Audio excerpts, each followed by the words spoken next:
Hello, Seed Scholars. I am Tia Diaz-Balart, and it is an honor to be here with you to be able to introduce one of our community's most wonderful, wonderful people, Mrs. Darlene Boytell-Perez.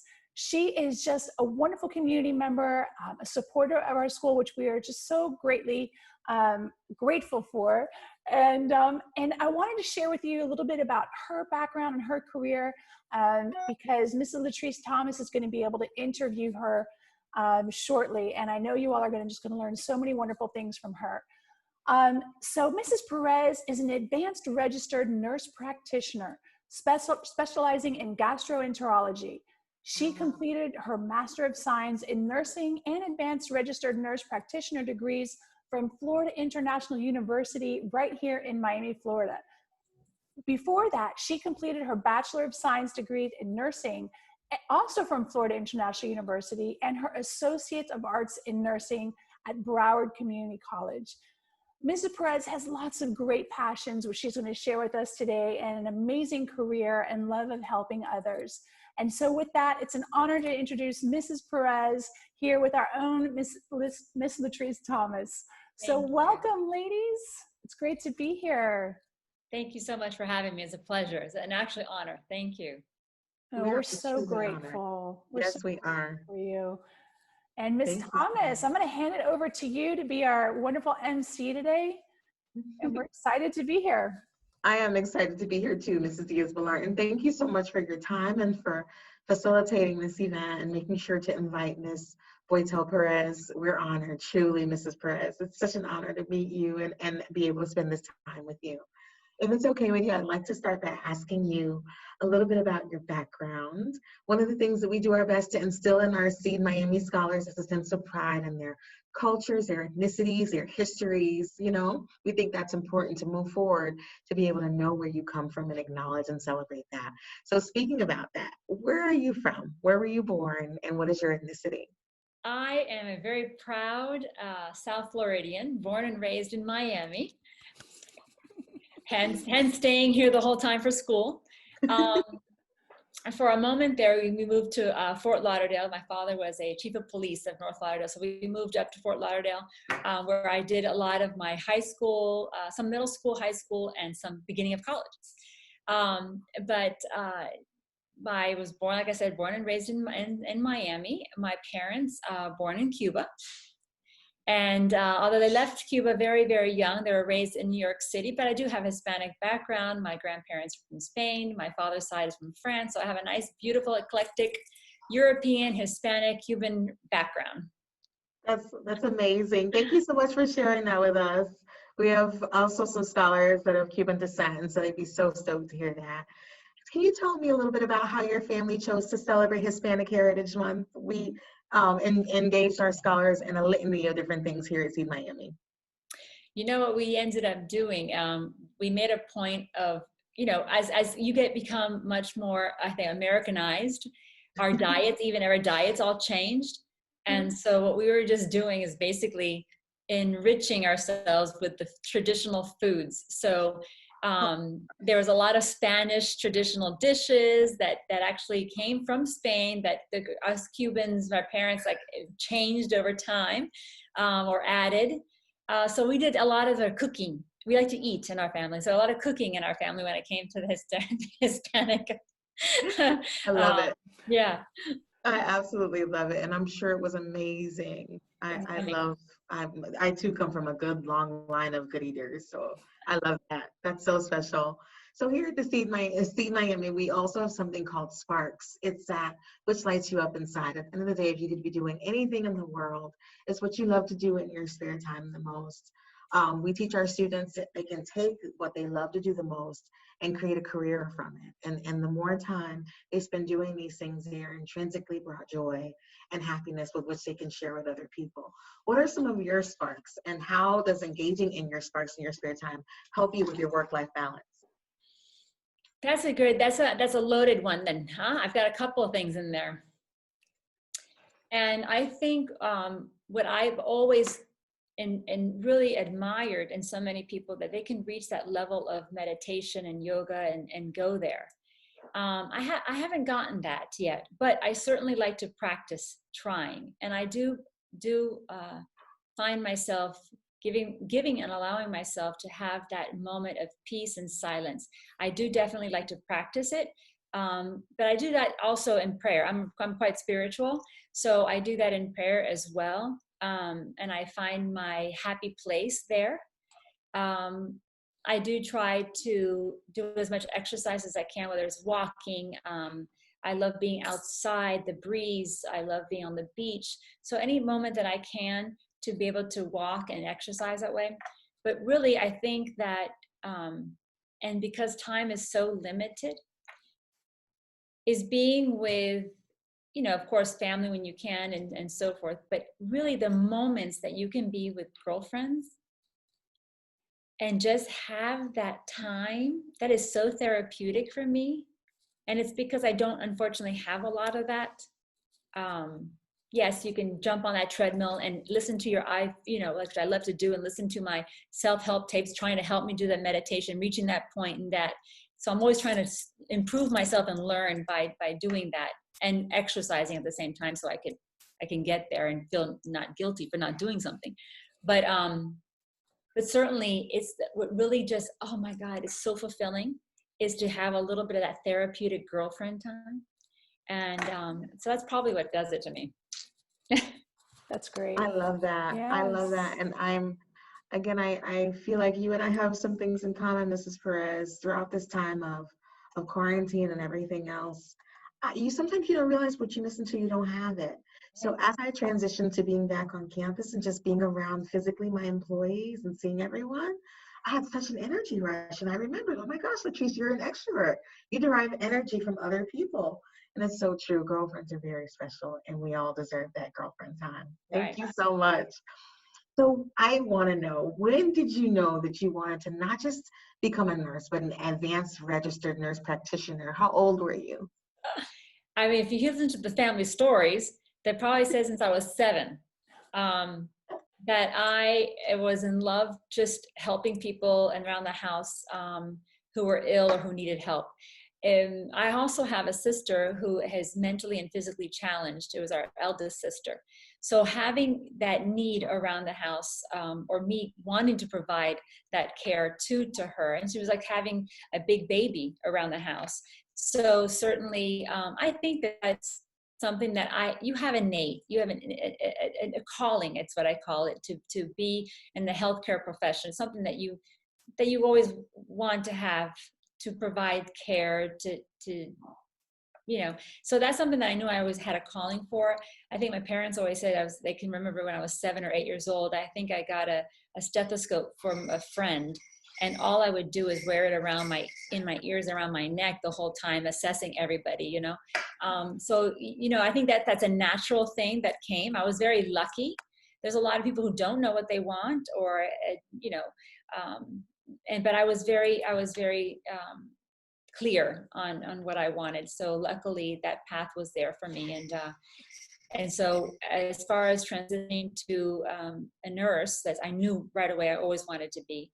As I learned in the profession that I could also still be a nurse, but yet be able to have the ability to be autonomous and be able to practice independently, was something that I learned later on. But it's also because of the great support system I always had in my house, with which my parents always strive, you have to be the best at what you're doing. And when you're there, you got to get even better and even more degree. So, all of that helped me also get to a level that I wanted to be at. And so that's probably how it just all organically happened. But I think the key was I always wanted to be a nurse, no matter what. That's so amazing. Thank you so much for sharing that. So talking about our paths, right? I wanted to ask you 2 other kind of combined questions. The first one is, when you were in high school, Ms. Boytell-Perez, how seriously did you take your academics? And what did your academic progress look like? And what were some key classes that helped you in high school along your journey towards becoming a nurse? I loved my high school years. I mean, I had such a blast. I mean, the 80s to me was the best, right? I mean, those were the best years. The late 70s, early 80s were the best years. The music was great. Everything was great. Um, I had fun, and I happened to be a people person. So started, we were talking about HOSA, the Health Occupational Students of America. I started that in our high school. So I was a type that loved the student council and the yearbook, so I had a lot of fun. So I would think that my social was probably what I liked doing the most. Studying was my second thing that I liked to do the most. But nonetheless, I was always still a serious student. But you can now come home with any bad grades. But listen, I did okay. I really focused probably seriously in college. That's what I was like all the way through, no matter what. I wouldn't want anything less than a B. You didn't want that. It was all the way. However, it's important to have fun. It's important to seek what you want, explore what you want. In the high school days, that's what they're to do. Explore. And I had such great fun doing that HOSA. And we were talking to some of the students about that, how important it is to have that ability to start an organization like that, to provide exposure to the kids who are interested in healthcare, any healthcare profession. And I think probably because of that, I just had always an affinity for science. Sciences was my favorite. I didn't matter. I could study science all the time. That was my favorite. That's one of those subjects that you go, I'm going to do that first. That's my first subject. That's incredible. Sadly, it was the opposite for me, which is why I went into social work. But thank you so much for that. So now I wanted to ask you, Ms. Boytell-Perez, when you knew you wanted to be a nurse, back when you were in college, what initial steps did you take when you knew, okay, this nursing is what I want to do? What were some initial steps that you took to ensure that you would become that and be able to be accepted into the School of Nursing, which I know is very competitive? It is very competitive. And you know what I did? I think it's so important that what I find that some students don't have, and what we had. Remember, I mean, everything's online now, but we had such wonderful counselors that were able to say, you know what, you want to go there? If you want to get there and apply for nursing school, even within your own college, within your own university, there are steps that you have to get there. And great counseling. I had my father, who was very academic, also was always on me. But I was always seeking out at the university. At the same time, because I knew I wanted nursing, I would actually go to the actual College of Nursing on campus and go see them and say, I am a freshman, but I want to be here and I want to be accepted. What is it going to take? And they'll tell you right off, listen, you need to have a 3.75, and you're going to be one of 100 applicants coming in, and you need to have XYZ, and you better, do that. And so all that helped. I did it before I started freshman year. And so that is what I really encourage, to not only, and always double check the catalog, or I guess now they do it online. We have the catalog, remember that catalog. We used to have printout sheets, like we said, okay, I did that, that kind of thing.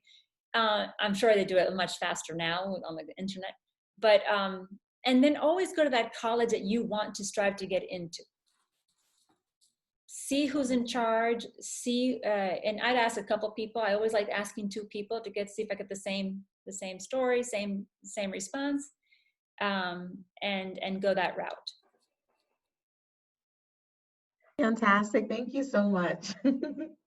Excellent advice, especially as you share the GPA. I love to share with students that they can do it, but they have to work really hard. It's critical, especially in your field. So now that you speak about, I love how you talked about your guidance counselors and people who supported you along the way. So this next question I have for you is attached to that. Who are the individuals that supported you the most throughout your pursuit to someday become an extremely successful advanced registered nurse practitioner, Ms. Perez?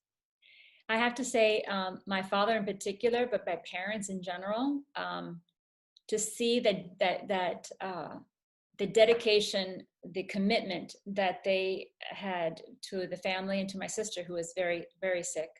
And my father always to be there to say, whatever you want to do, you just be the best at whatever it is.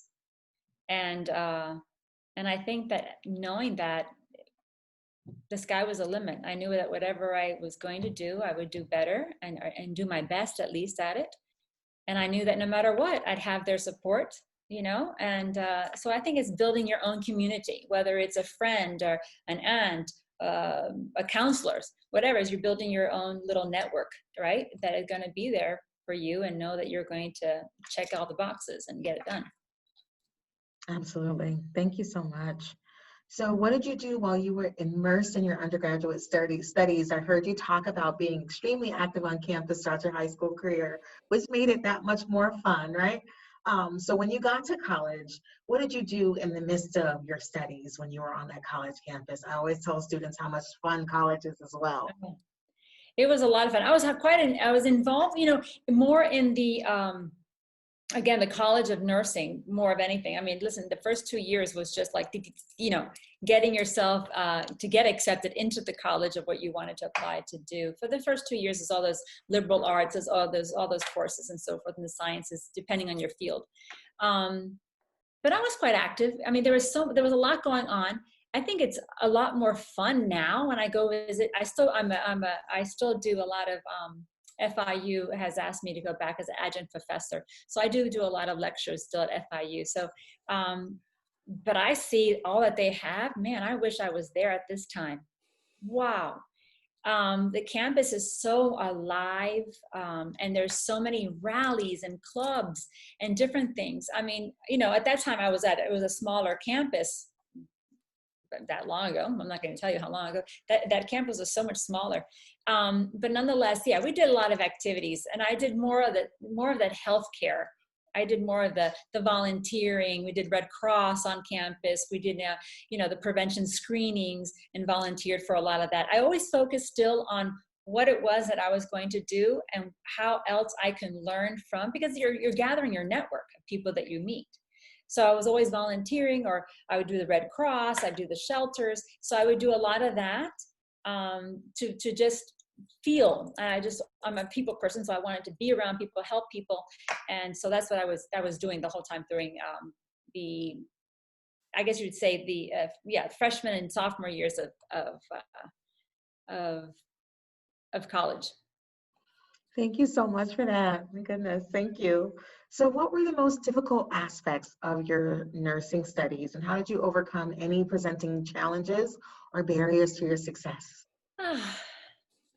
It was, you know, it's a quite competitive field, but at the same time, it's a camaraderie at the same time, because we all want to help each other.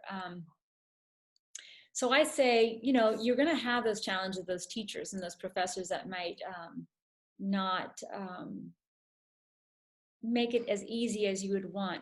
But listen, I mean, the opportunities of resources that are out there that I didn't use, and I don't even think we had then as much. But I'm talking even resources on campus for extra support, not to let a class or a teacher make you stress or struggle. You know, seek alternatives, seek resources, because they're out there. And a lot of them are gratuitous. I mean, it's amazing out there. So yeah, I think a lot of those things I found challenging were some of those really tough classes that, wow. And and being able to go out and seek some support to keep you going and focus that no, you know, I'm not going to let this get me down. I'm going to go for it. I'm not going to let this class, and this is that I need to get there. You know, I've always had that there. And that's always a reminder, you know what I'm saying? And so you just do it. There was no time to feel of a weakness. There was no time to even think that oh my God, I'm not gonna fail. No. You don't allow that to even enter. You go. Absolutely, and that's something we talk about with our students, particularly our seniors right now, Ms. Perez, as they're on the precipice of stepping off of our campus that they've been since 6th grade, most of them, to now stepping onto a college campus, I feel like some of them are experiencing a little bit of the imposter syndrome that Michelle Obama so eloquently talks about in her book. Have you ever felt like that? And I heard you mention that oftentimes you push out those thoughts. Can you talk about that with us for a little bit? Because I know they're probably going to have those moments as they matriculate throughout their collegiate careers and professional careers. You know, I think it happens to me to this day, no matter what, whenever you're going to go and confront something that's a challenge or a change or an impending doom that you don't even know what you're to expect and it's scary, that is so normal. But at the same time, I think the key is to utilize those moments, whether it's the adrenaline, right? Mm-hmm.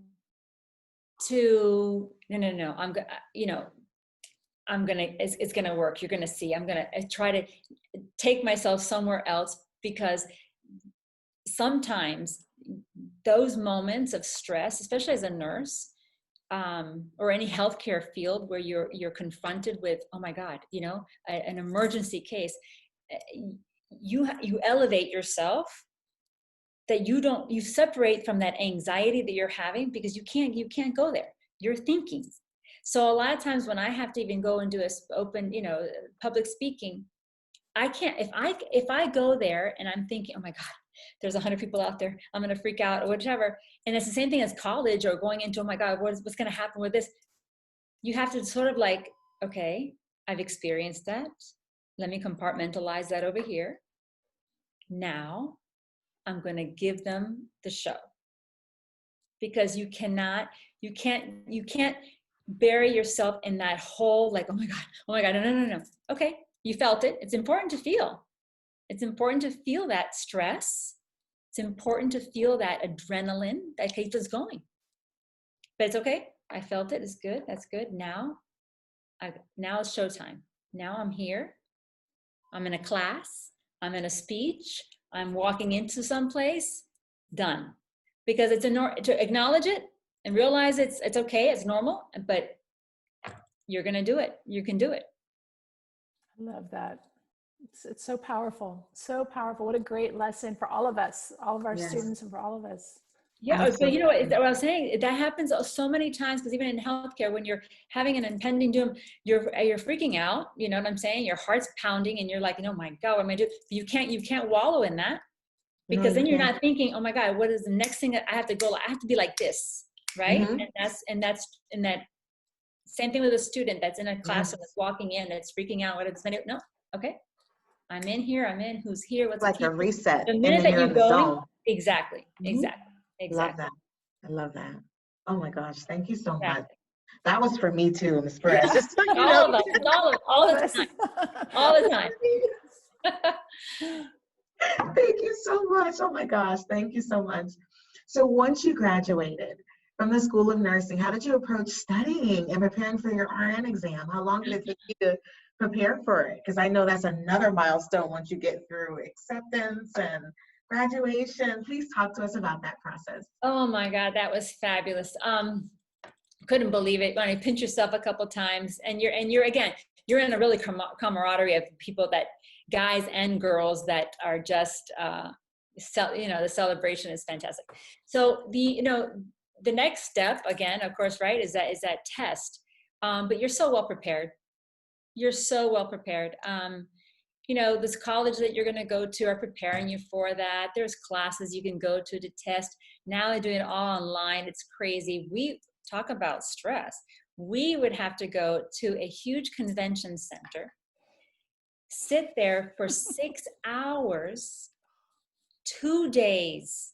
And every time you'd go outside, they'd say, what did you get for that question? What did you put down? And you put A and B and C, and you're thinking, oh, forget it. I just totally flunked this whole thing. So you can imagine. But the good news of all that is it's all changed. Everything now is online. And the minute that you're going to be prepared, but the minute that you finish, once you reach like an 80% or whichever the percentage is now, the computer shuts off and says you've passed. So it's amazing how now these state boards for nursing and they're all changed. They've all changed.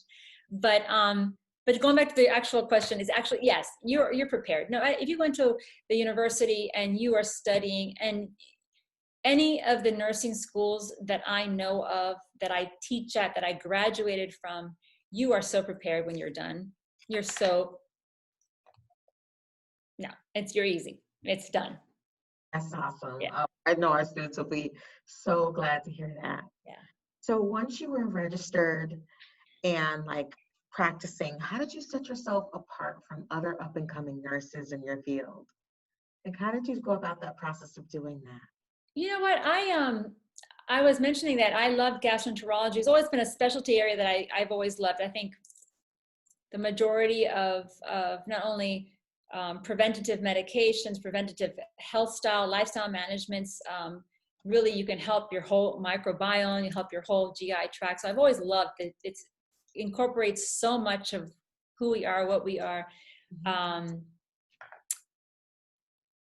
When I had started, I went to actually pediatrics, because there was an opening in pediatrics in the GI floor. And I knew that I would be able to practice more of as a nurse, if I went into a pediatrics, because I'd have, smaller people. I mean, that was a lot easier for me. That's what I thought. And it worked really well to my advantage. I think that what sets you apart, you're going to be the best who you are. If you love what you do, if you're passionate about what you do, you want to strive to make a difference, you're going to be different from somebody else that may not have all of those goals, morals, values about who you are and what your profession is. So I think that sets you apart, is who you are as a person and how passionate and how giving and selfless you are to your profession. Thank you so much. It's so true. Thank you. Oh my gosh. So we have so many students, Ms. Perez, that want to be in your shoes that you're in right now. They have known for years that they want to be nurses. And what singular, like, best piece of advice could you give them in this moment? Any students that you know, for any student that you know, wants to literally become a nurse someday, just like you did? Well, I think that, follow your heart and what you want to do. And I hope that they can be as lucky as I was to know exactly what I wanted, or they wanted from the beginning. And if it is nursing, I think they've picked probably one of the most passionate and amazing, well-rounded professional that you can pick, because even as an RN, how many different outlets that you can have. I had mentioned to a group of students, during the time I was nursing, I actually worked with a law firm, becoming an expert witness for them on certain cases. And so there's so many avenues that you can go down as a nurse. So that's even one of a million other cases you can do. But I think that if you make yourself open to things around you and opportunities around you, things just happen to flow organically, which happened in my case. I went to pediatrics because I wanted GI. It wasn't because I wanted pediatrics, because that wasn't a specialty that I wanted. I wanted the gastroenterology. That happened to open up. I went in that area, ended up loving it. And you ended up meeting people who'd say, hey, why don't you come over here? And I want to practice with you here. And so that just led me to other areas. And then when it got to the point where I was working at a facility where I was running their whole gastro practice and at a surgical center, they knew that I wanted to learn more. So they provided many opportunities for me to be in a position a little outside of nursing. And I thought, my gosh, I'm going to go back to school, because I want to do what you're doing. I want to get paid separately like you're doing. I want to see a patient and diagnose and treat and prescribe, because I can do it. And with those opportunities, I wouldn't have done it unless I had that open mind to say, I'm going to try this. So I went further for my master's and postgraduate, and ended up finding my niche, which is, what I do now. And I am very lucky, and I hope the students will be lucky that want to have the same profession, is that I wake up every day wanting to go to work. That is so special. Thank you so much for that. I feel this. I feel like I have that too, and Lucky. We're lucky. it's priceless, isn't it? It's priceless. It really is. We are very lucky and But blessed. you know what also, it's also important is I think that people can have that even though they didn't have that calling or whichever. Yeah. Because I think that it all depends on how much you want to give of yourself in that profession, make that difference in whatever you choose to do, in anything. So I think that really wanting that commitment of yourself and to be the best you can do in anything that you'd like to be in. I agree with you. I agree with you. And so much about wanting to be your best. I think of as I speak to our students about having their own and developing their own personal brand. Yeah. What is your professional and personal brand, Ms. Perez, and how do you present yourself to ensure that everyone around you is aware of who you are and how you choose to carry and present yourself? How do I'm not, you be yourself. Yep. You be yourself. There's nobody else but, to pretend to be except yourself, and you're being transparent and you're honest and open. And I think that's that's the best way. I completely agree. Thank you so much, Ms. Perez. I that. really enjoyed you, and I took so much away from your wisdom. Thank you from the bottom of my heart. I really enjoyed your company, and your girlfriends are very lucky. I feel like we had fun just talking with us girls. We can do therapeutic Zooms too. Yes, I love that. Absolutely, absolutely. Thank you so much. You're very welcome. Thank you for the opportunity.